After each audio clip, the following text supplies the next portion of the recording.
none other than Jim Sims, and he will be evaluating Juan Arcilia.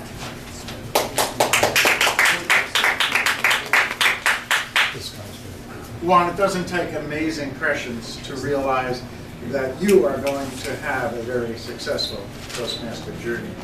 Thanks very much for sharing with us this evening. You did not have a manual speech, but I just happened to have a back pocket evaluation form. Persuade with power, because I think that was one of the intents of your speech. But I would begin with what's sometimes called the wow factor, or the wow analysis of a speech. To come up with 3 areas that you did very, very well in, 2 opportunities for improvement, and what is the takeaway that really knocks the audience socks off. So I'll begin with that.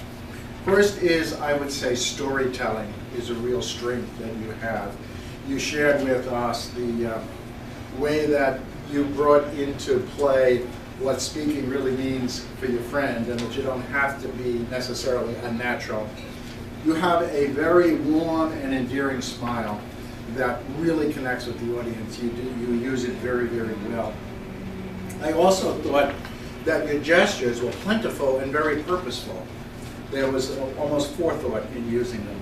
Now, in terms of opportunities for improvement, I would say a few more details in your storytelling.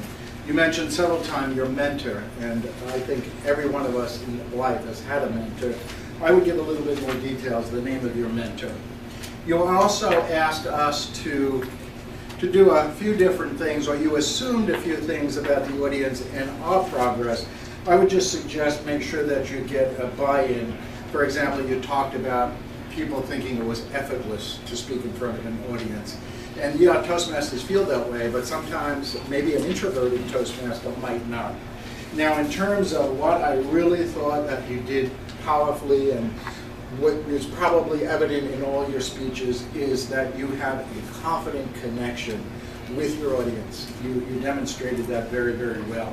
I liked your speech, that you're already good, and that I would just maybe even begin with that, reiterating the title of your speech. You projected sincerity and conviction.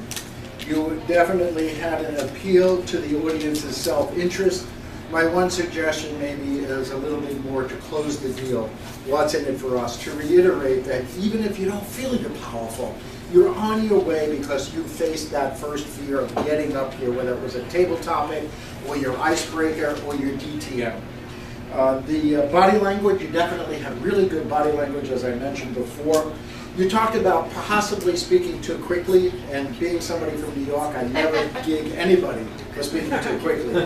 One suggestion, though, in enhancing the pace that you have, which is pretty rapid, is perhaps a little bit more pausing and maybe a little bit more vocal variety. One of the things that you did, I don't know if you're conscious of, is you do a hand clapping. You did it 15 times, kind of a hand clapping. And just whether or not you want to do it, I would just do it with more intent. I liked, in terms of your speech itself, to be interested in your own speech. Many times somebody's in Toastmasters, they think, what am I going to talk about? Talk about something that is interesting in your life, and it'll resonate with us. And the other point that we sometimes need to reemphasize, the audience wants you to succeed.